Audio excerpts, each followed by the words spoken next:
No, lo que nos extraño estar temprano el domingo. El domingo es nuestro día de trabajo. Entonces,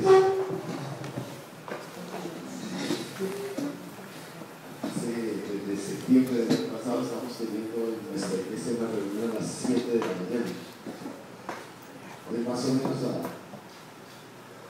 a esta hora, en unos minutitos ya debería pasar al púlpito a predicar cada domingo. Entonces es un buen ejercicio, aunque no esté allá, poder hacerlo rápidamente. Y hoy, por cuestión de tiempo, vamos a limitar un poquito la participación, quizás unas 3 personas, por eso apresúrense a hacerlo si quiere compartir algo que escuchó del Señor, de la voz del Señor a su corazón en nuestro tiempo frente a la palabra noche, y que quisiera compartirlo con nosotros para edificación del resto de los que estamos aquí. Si alguien quisiera compartirnos la voz del Señor que escuchó en medio de la exposición de la palabra.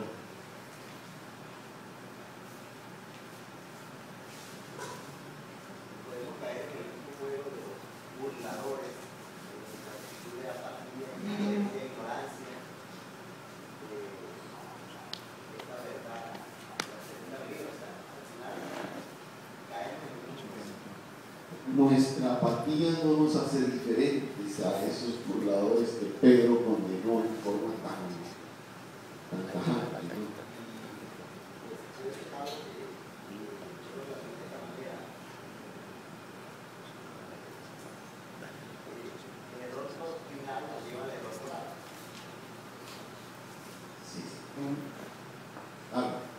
El desconocimiento de la promesa, de la doctrina, se ve reflejado en todo, absolutamente en todo, y particularmente en nuestra moralidad también. Gracias, David.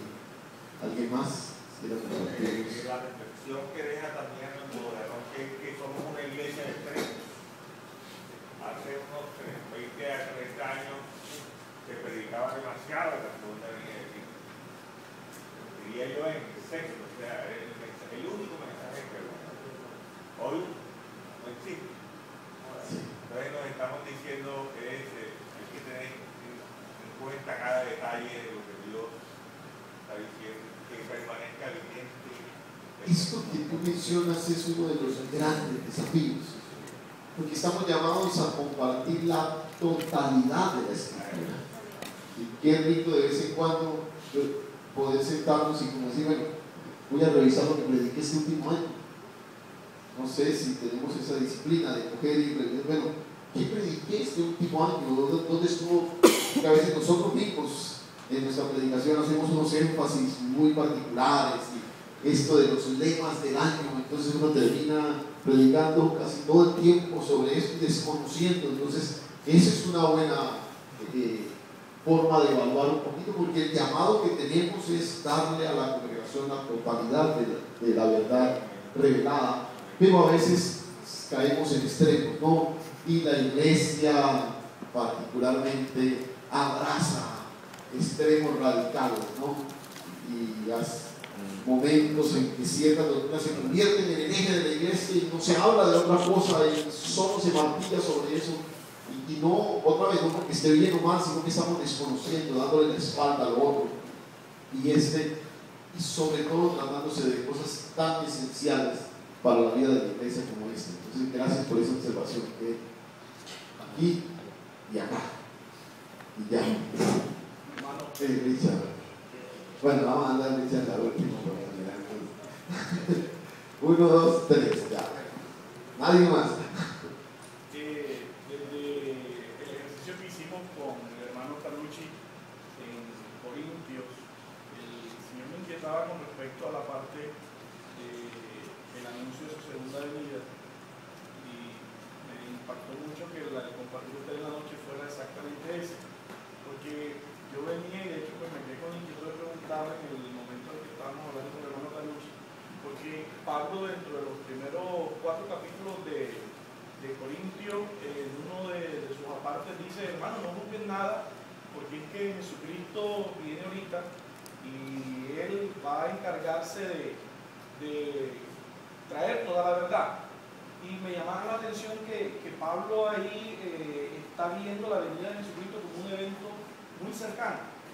Y de hecho creo que la motivación de Pablo y de Pedro al escribir acerca de la segunda venida de Jesucristo no era tanto interesados en que nosotros hoy, 2000 años, tuviéramos una esperanza en que venía Jesucristo, sino que más respondía a la necesidad de ellos en que estaban esperando la venida y que realmente se estaba generando una crisis porque lo estaban teniendo por tardanza.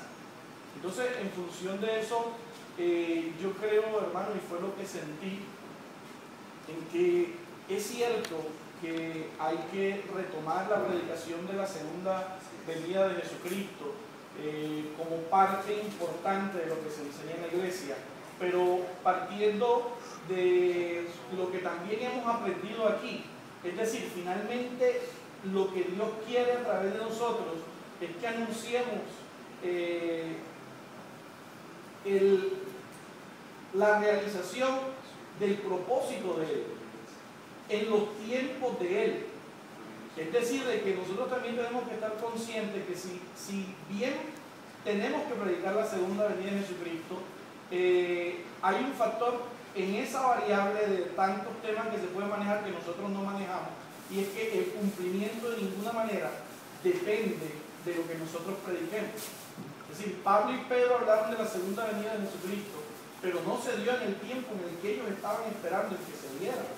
Nosotros creo que hoy podemos estar sometidos de alguna manera a una situación muy particular, y yo creo que fue lo que pasó en esa generación. Como usted nos decía ayer, hubo una generación que predicaba siempre acerca de la segunda venida, pero ¿qué pasó con esa otra generación que ha guardado un silencio acerca de ese tema? Hubo de pronto también una crisis en la iglesia porque de repente se esperaba la venida de Jesucristo en algún tiempo más temprano y no se dio. Hace como 3 o 4 años, precisamente en la Iglesia Cuadrangular Central en Barranquilla, un siervo del Señor que tiene su ministerio radicado en Cali, un judío que es cristiano, él enseñó en un seminario escatológico que había una señal y era el florecimiento de la higuera en 1947, que era el resurgimiento de Israel como Estado. El hermano hacía una asociación de unos textos bíblicos en un orden teológico y decía y hablaba de esa generación de la que habló Jesucristo, que no pasaría sin que vieran esos eventos. El hermano cogió el año de 1947 y le sumó 80 años, que es el tiempo de una generación. Y él decía, hermano, Jesucristo puede venir hoy, mañana, en unos años, pero no más de lo que suma 1947 más 80, o sea, 2027, 2030, más o menos. Y nosotros generamos una expectativa alrededor de la segunda venida de Jesucristo, pero si el tiempo es de Él, si esa variable es de Él, podemos estar también sometidos a una experiencia similar a la de los apóstoles en cuanto al cumplimiento real de esa palabra. Ahora, quiero aclarar algo, pues, cuando lo mencionas, me queda un sentido de preocupación. Pues, yo enfaticé mucho en el hecho de que aquí los detalles, cómo va a suceder el evento, el tiempo, que en últimas el desconocimiento de la doctrina lo que está afectando es la forma como vivimos nuestra cotidianidad, nuestra vida diaria, y está permeando, está afectando todo un modo de vivir hoy. En últimas, el retomar una doctrina como estas no tiene tanto que ver con el evento como tal, porque el evento es una realidad latente, creámoslo o no. Pedro dice, el día del Señor vendrá, búrlese o no se burle, créalo o no créalo, el día del Señor vendrá. El asunto de esto, repito, es que al darle la espalda a una de las doctrinas cardinales de nuestra fe, la forma de vivir el día a día, la manera como enfrentamos los valores, los principios, todo eso es afectado, todo eso es afectado. Y en eso tiene razón, no podemos ir más allá, no podemos generar, por ejemplo, cosas como esas, de estar fechando, de estar diciendo, de estar generando una serie de lo que sí tenemos que tener en cuenta es que el cerrar nuestros ojos y nuestro corazón a algo tan trascendente fundamental sobre lo cual fue construido el proyecto del reino de Dios, lo que realmente se está viendo es en el ejercicio de nuestro día a día, las cosas que estamos haciendo. Entonces, creo que ahí está, y interesante esa observación que haces, porque otra vez, aún el acercamiento malsano, el estar presentando de manera, disculpen la expresión, casi que morbosa a este tipo de situaciones, y mira aquí, y ver el detalle de aquí, entonces como esa termina finalmente generando una serie de, y que en casos extremos ha llegado a conductas fatales y una cantidad de cosas más. Entonces, muy interesante la observación en ese sentido, pero recuerden, en el énfasis que tratábamos de hacer ayer frente a eso, varón. Para ser bien breve, ¿no? Yo quería apoyar lo que dijo Donaldo, que somos una iglesia de extremos, ¿no? Y pensando en eso que él decía, pensaba en una iglesia que toma posiciones reaccionarias. Entonces, de pronto, como se saturó de cierta cosa, entonces nos vamos al otro extremo. Y nos vamos al otro extremo reaccionando a lo que sucedió, reaccionando a aquello. Entonces, pienso que debemos tener cuidado en ese sentido para que no nos pase eso, de ir de un bandazo a otro, por ir reaccionando. Entonces hay un boom de una cosa y terminamos reaccionando a eso y vamos al otro extremo. Y entonces hay un boom de pobreza, entonces vamos a hablar de... Otra vez, regresamos al punto donde partimos. El desafío es de nosotros, a quienes Dios nos ha dado el privilegio de guiar el pueblo a través de la palabra. Ahí el poder tener, el poder darle a la gente realmente una, si me permite la expresión, una dieta balanceada, que la gente pueda estar nutriéndose en forma sana en su acercamiento a la Escritura. Ricardo.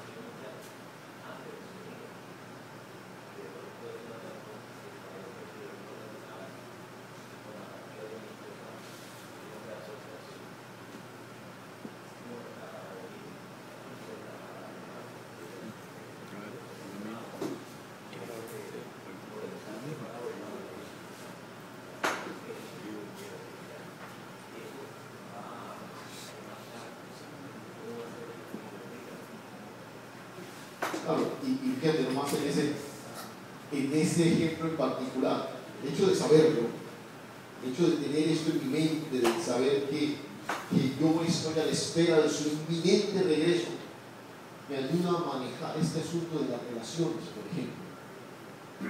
Fácilmente una persona, la pérdida de un ser querido, bueno, ¿a quién no le afecta algo así? Pero tener otra vez claro el propósito, el plan de Dios para mí me ayuda un poquito en el manejo de situaciones como esas que normalmente una persona se desestabiliza de forma total. Entonces, fíjense, es como la comprensión de la doctrina como tal termina finalmente afectando nuestro día a día. Hay una hermana levantada, pero no tengo. ¿Cómo? Que he visto su mano, Dios le bendiga. Al final los servidores van a tomarse. Dame 30 segundos.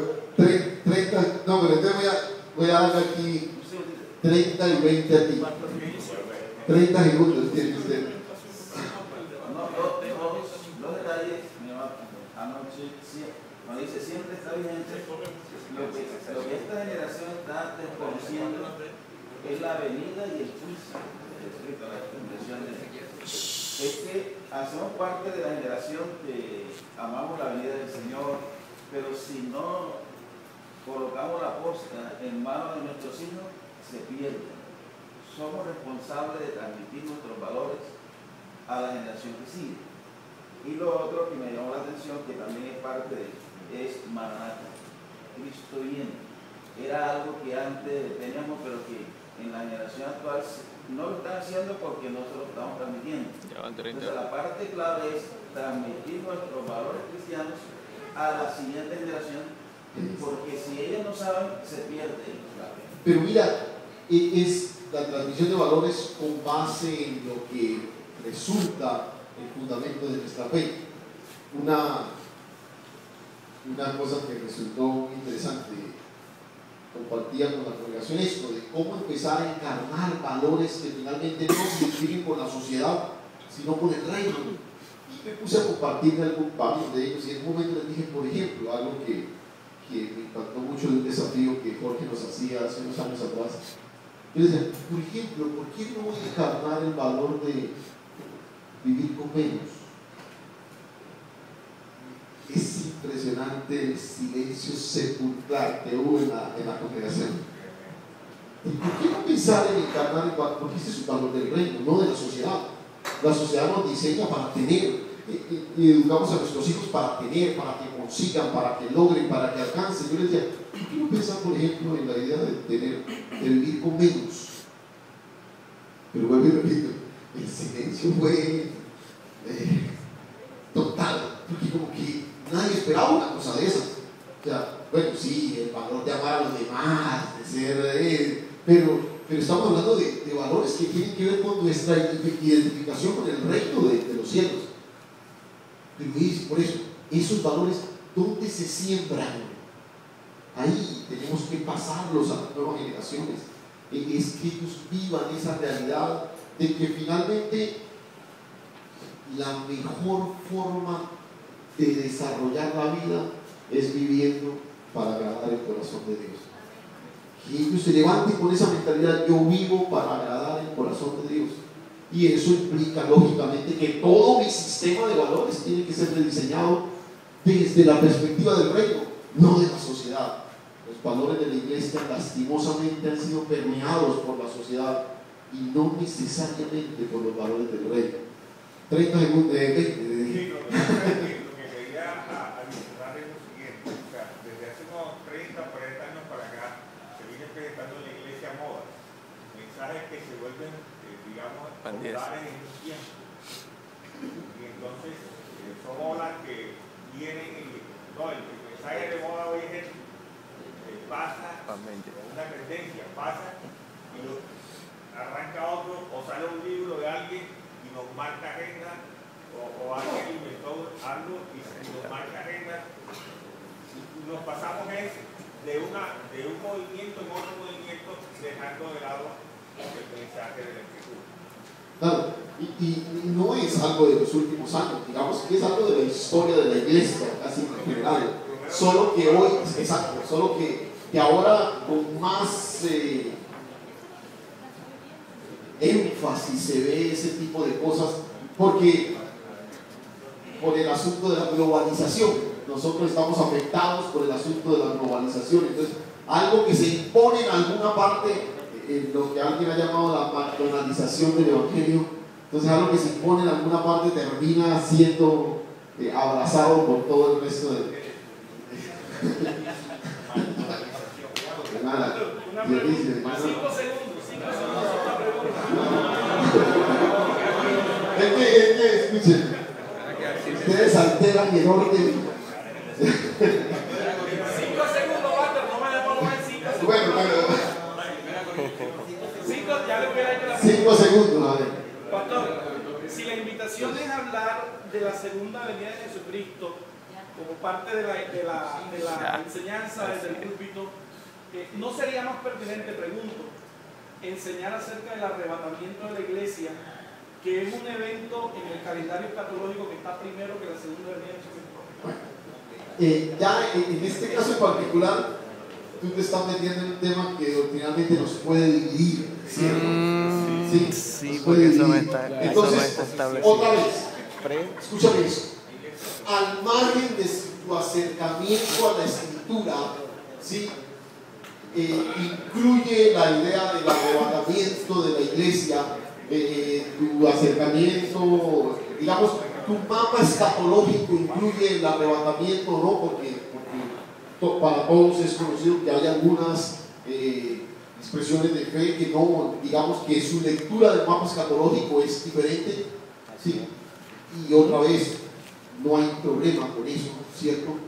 Pero lo importante aquí es que esta generación entienda, o mejor dicho, la iglesia entienda que el Señor regresará por segunda vez, porque esa comprensión, tenerlo aquí, necesariamente afecta a nuestro día a día, necesariamente.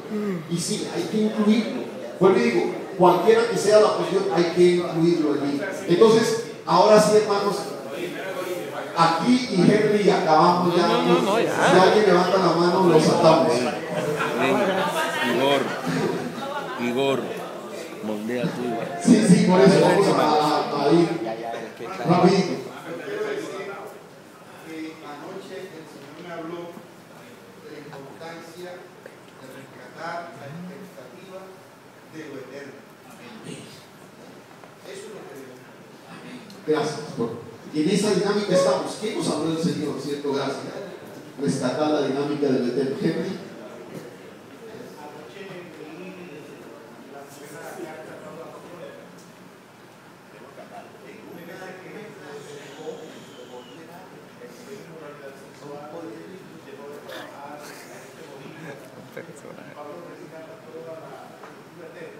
Periñán.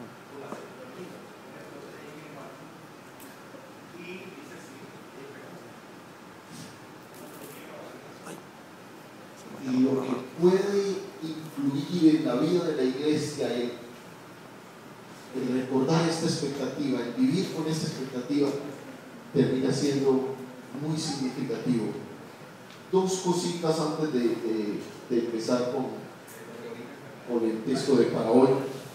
Una, porque quisiera mencionar un par de detallitos hoy en el día de la homilética, ya que hablamos un par de cositas sobre el exégesis, algo de la hermenéutica ayer. Cuando nosotros hablamos de la homilética, hablamos de la claridad, hablamos de la forma como presentamos el mensaje.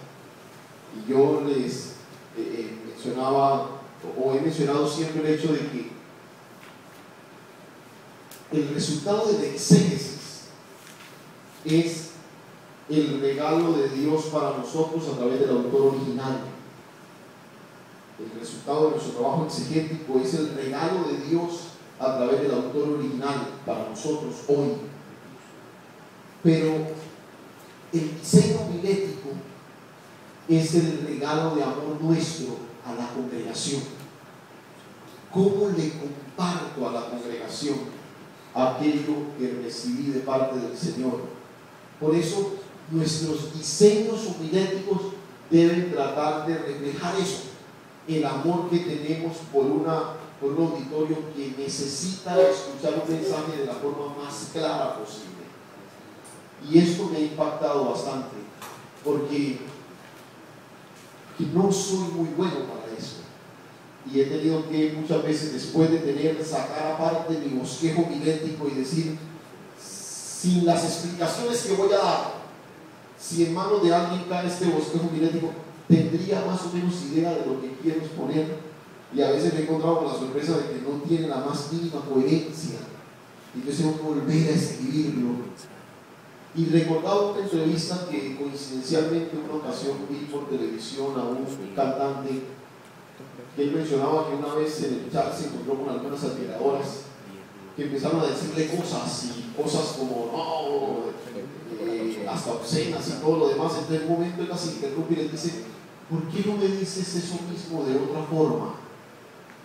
O sea, las paró y les dijo, ¿por qué no dices eso mismo de otra forma? Y entonces en un ejercicio con ellas empezó a tratar de que ellas, sus frases obscenas de tratar de mostrarles su admiración y todo, él mismo las llevó a que la cambiaran. Y entonces algunas de esas frases que al final terminaron ellas diciendo por instrucción de él dice, 2, 3 frases de esas terminaron siendo la materia prima de una canción nueva que puse.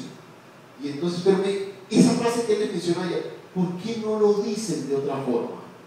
¿Por qué no lo dicen de otra forma? Cuando nosotros hacemos nuestro diseño homilético, tratemos de decirlo de la mejor forma.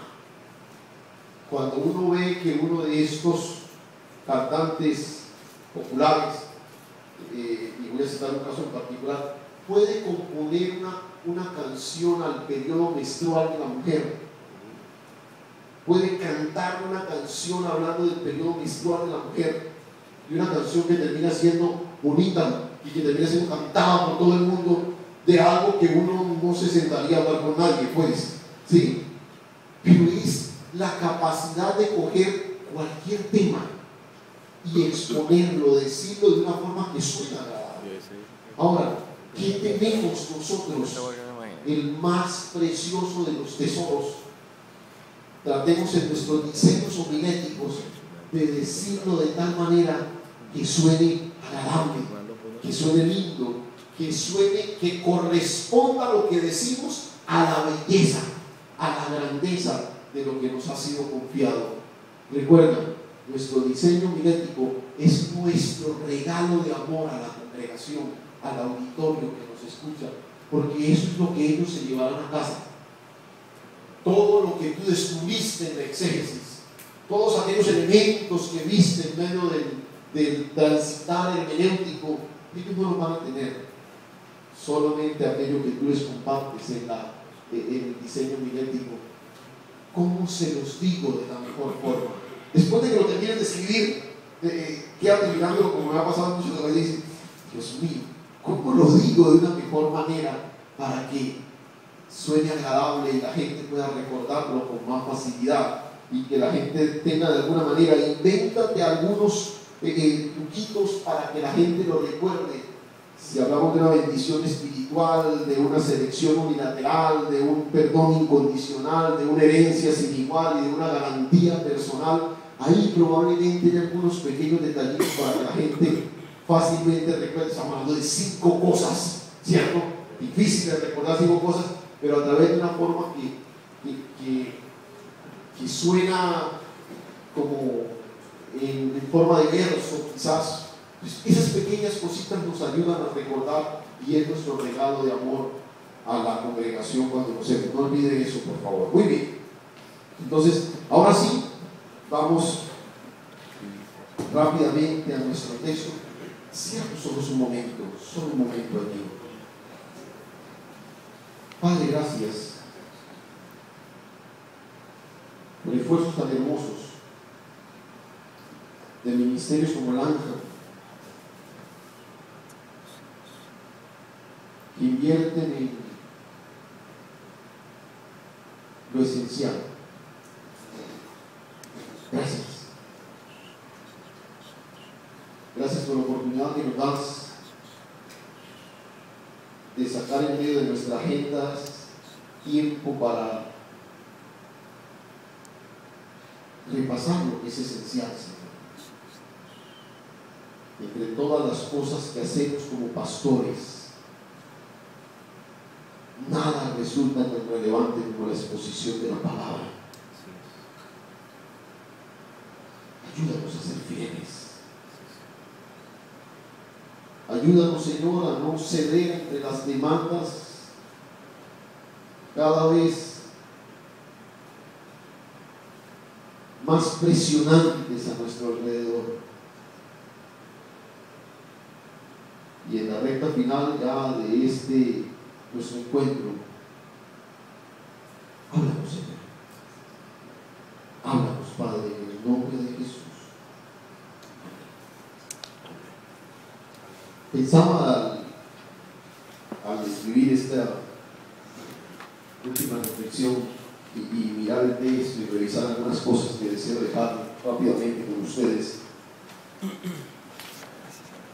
¿Qué diría una carta del Señor dirigida a la iglesia de hoy, como aquellas que en el Apocalipsis encontramos dirigidas a Éfeso, a Laodicea, a Esmirna, a Pérgamo? ¿Qué diría una carta del Señor dirigida a la iglesia de hoy? Y seguramente había muchas cosas interesantes, tú has hecho esto, has hecho aquello, pero me interesaría sobre todo cuáles aspectos se mencionan después del pero tengo contra ti. ¿Qué diría una carta de esas a la iglesia de hoy? ¿Qué vendría? ¿Cierto? ¿Qué listado de cosas vendría después del pero tengo contra ti? Sería fascinante escuchar del Señor esa exhortación. Señor, ¿qué tienes contra nosotros? En ese sentido. Y Pablo arranca este texto diciendo: porque no quiero, hermanos, que ignoréis. Creo que gran parte de las dificultades que como iglesia hoy vivimos tiene que ver con que aspectos esenciales han sido ignorados. No quiero que ignoréis la esencia del Evangelio. Algunos aspectos que hemos retomado en este encuentro: la esencia del Evangelio, el compromiso de hacer visible al Señor, el pronto regreso de nuestro Señor Jesucristo. Quizás son aspectos que hemos ignorado y son aspectos que establecen el propósito para el cual Dios nos estableció. Y escúchame algo: no hay nada más trágico, y no solo para la iglesia, para cualquier persona, nada es más trágico que vivir sin un propósito. Así es. Sí, que vivir sin un propósito.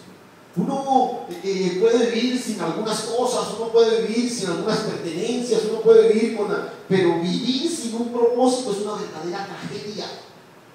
Tragedia. Y pensando en la iglesia, la expresión visible del Señor, el cuerpo de Cristo, pensando en una iglesia sin propósito, pues estamos hablando de una tragedia en dimensiones realmente trágicas, pues, grandes, impresionantes. Y al parecer el apóstol Pablo tenía esa permanente preocupación por algunos detalles y toma el ejemplo de Israel para ilustrarnos cómo la nación dejó de cumplir el encargo que Dios le había hecho, dejó de ser aquello para lo cual Dios le había establecido, una nación que fuera la portadora de la bendición de Dios y a través de ella permeara todo el concierto de las naciones. Israel dejó de cumplir eso, y entonces ahora el apóstol Pablo nos advierte y dice: por favor, no lo ignoren ustedes, no lo ignoren, para que no se repita en nosotros la misma historia. A veces no valoramos las lecciones del pasado y nos mantenemos repitiendo los mismos errores.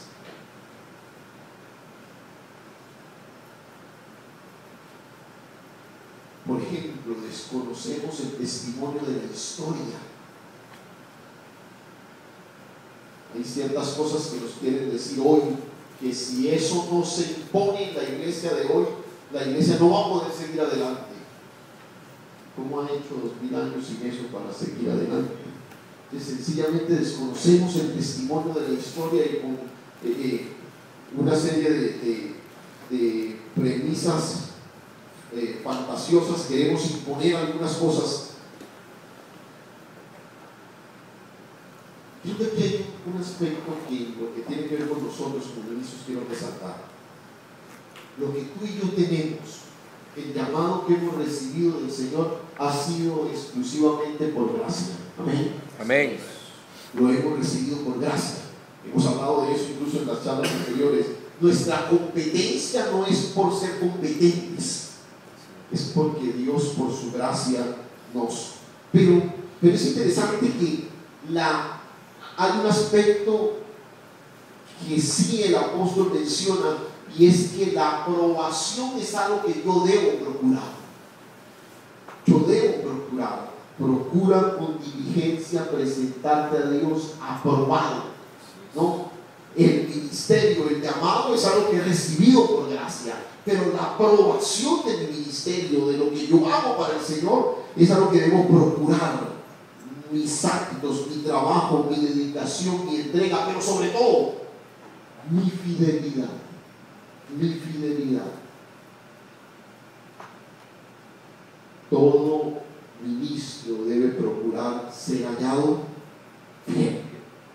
Fiel.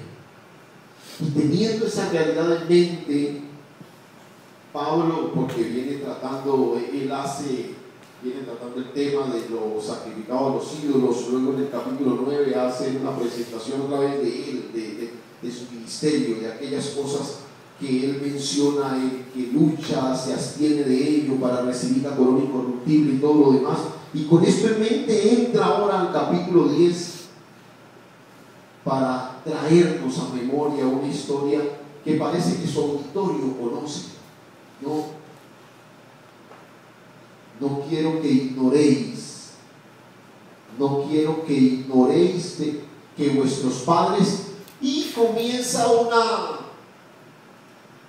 lo que yo he llamado a expresar unos todos de bendición, no quiero que ignoréis que todos, y creo que son cinco, todos estuvieron bajo la nube, todos pasaron el mar, todos en Moisés fueron bautizados en la nube y en el mar, todos comieron el mismo alimento espiritual y todos bebieron la misma bebida espiritual.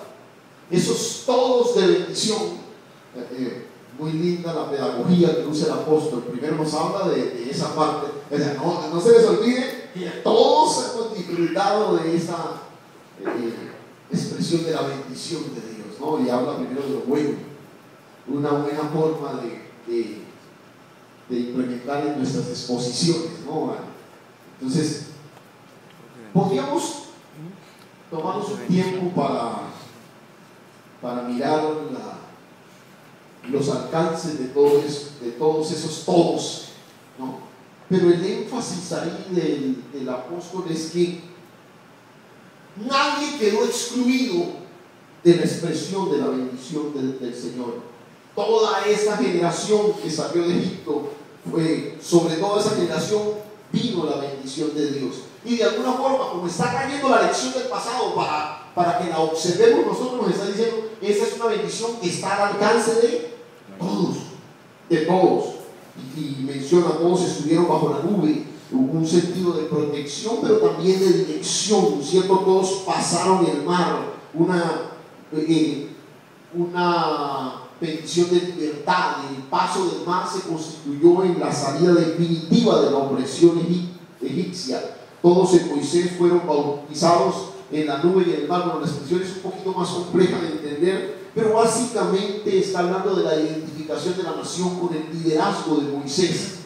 O sea, todos recibieron dirección, liderazgo de parte del Señor a través de Moisés. Todos comieron el mismo alimento espiritual, la provisión de Dios sobre la nación, y todos bebieron las mismas rocas, la misma bebida espiritual, porque bebían de la roca espiritual que los seguía, y la roca era Cristo. O sea, Pablo a veces hace unas afirmaciones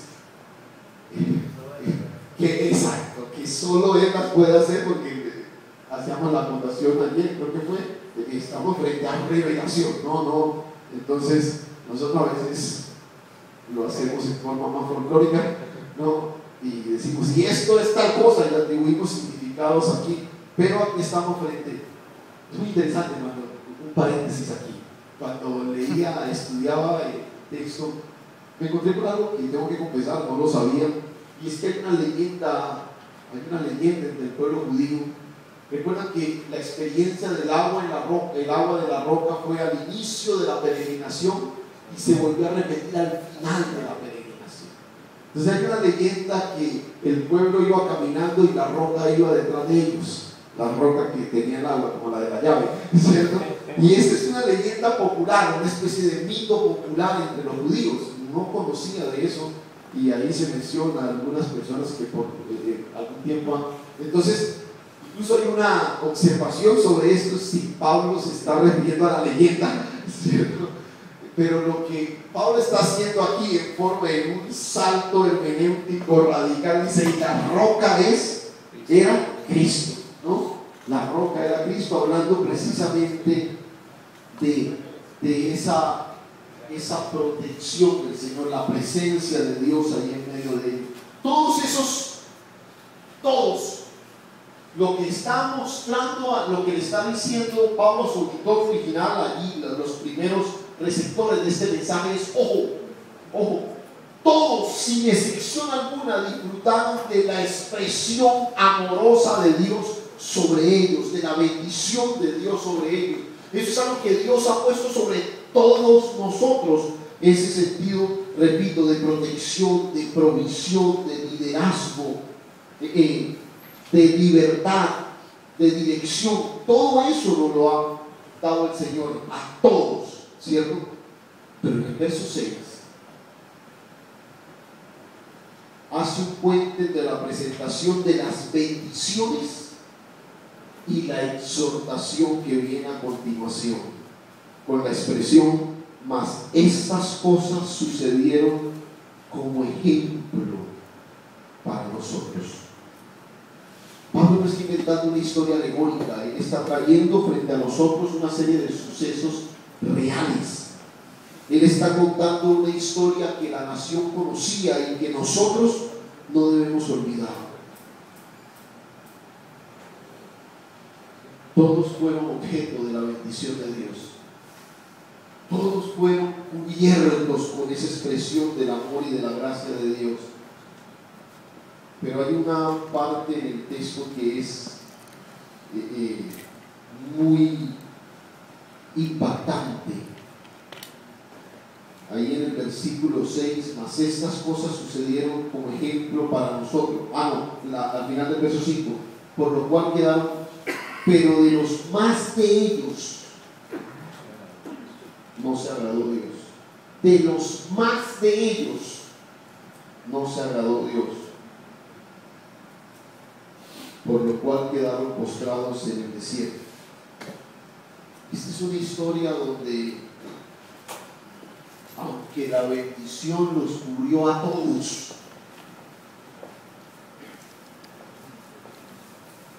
la gran mayoría le dio la espalda al Dios de la bendición.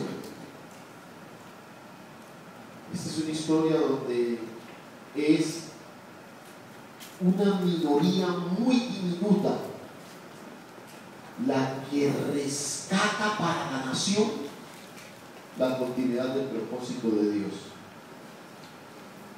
Por favor, escuche eso. Lo quiero repetir otra vez.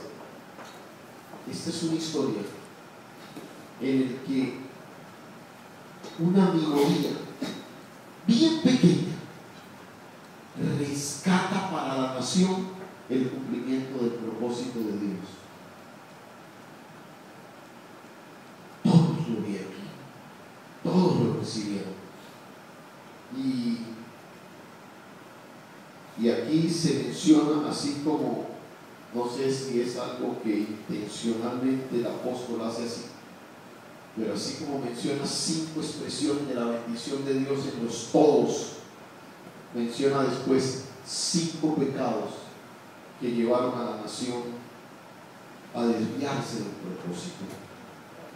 Y yo quisiera que en los siguientes minutos cambiáramos un poquito la dinámica, y yo quisiera hacer esto participativo, en el sentido de algo que, en lo que quisiera que entre todos pudiéramos evaluar alrededor de este llamado que nos hace el apóstol aquí.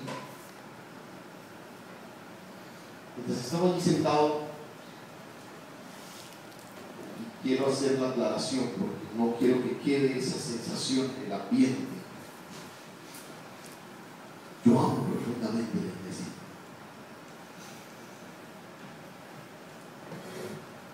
Creo que no importa mucho de lo que está pasando en el seno de la iglesia de hoy. La iglesia es el cuerpo de Cristo, aquella por la que el Señor derramó su sangre en la cruz. Y precisamente mi preocupación gira en torno a eso. Pero cuando yo veo un texto como este, en el que la bendición de Dios estuvo sobre todos, pero fue el llamado de una minoría pequeña la que mantuvo el propósito al interior de la nación, entiendo que hay un llamado del Señor para nosotros también. Y quizás la otra preocupación que me asaltaba mientras estaba allí escuchando No quiero que quede la sensación entre nosotros de que allá afuera están los malos y que aquí estamos los buenos.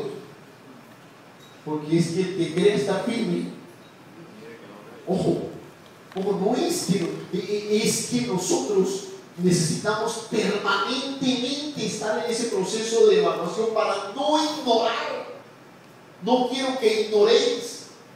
No es que aquí en este centro vacacional de Coveñas fuimos citados los que sí somos los que no tenemos ningún tipo de error, de diferencia y que estamos aquí porque tampoco es un ejercicio de juicio. Tampoco es un ejercicio de juicio. Es un ejercicio otra vez de revisar, de mirarnos, de entender que la presión a la que estamos sometidos es tan grande que no podemos darnos el lujo de salir de esa minoría a través de la cual Dios quiere preservar el cumplimiento de su propósito. Y en medio de estos pecados que Él menciona aquí, que identificaron a esa generación, creo que podemos leer a través de ellos e identificar algunas conductas pecaminosas que está abrazando la iglesia hoy, y particularmente el ejercicio del ministerio de la predicación, que es lo que nos compete a nosotros aquí.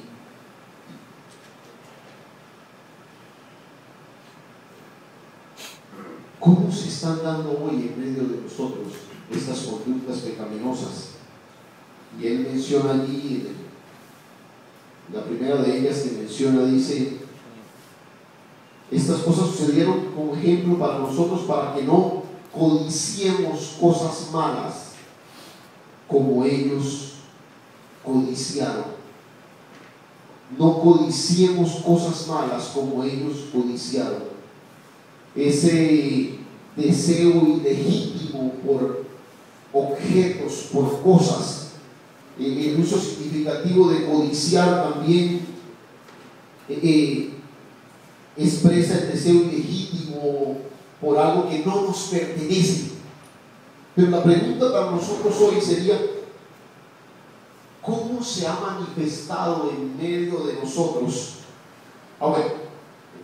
Primero, ¿cuál es el episodio que está trayendo el apóstol Pablo a mención aquí con esto? Y probablemente se está refiriendo a ese deseo enfermizo que el pueblo desarrolló de las cosas que quedaron allá, las cosas que dejaron allá. ¿Quién nos diera comer carne? Nos acordamos del pescado que comíamos en Egipto, de balde, los pepinos, los melones, las cebollas. Todo el tiempo este pueblo estaba recordando, anhelando, deseando aquellas cosas que habían dejado allá. ¿Cómo se ha manifestado el pecado de la codicia en la iglesia de hoy? Y repito, quisiera que participáramos, pero ojalá con acotaciones muy puntuales, muy breves, sin tantas explicaciones, solo mencionarlo así. ¿Cómo podemos apreciar el enquistamiento del pecado de la codicia en la iglesia de hoy? A ver.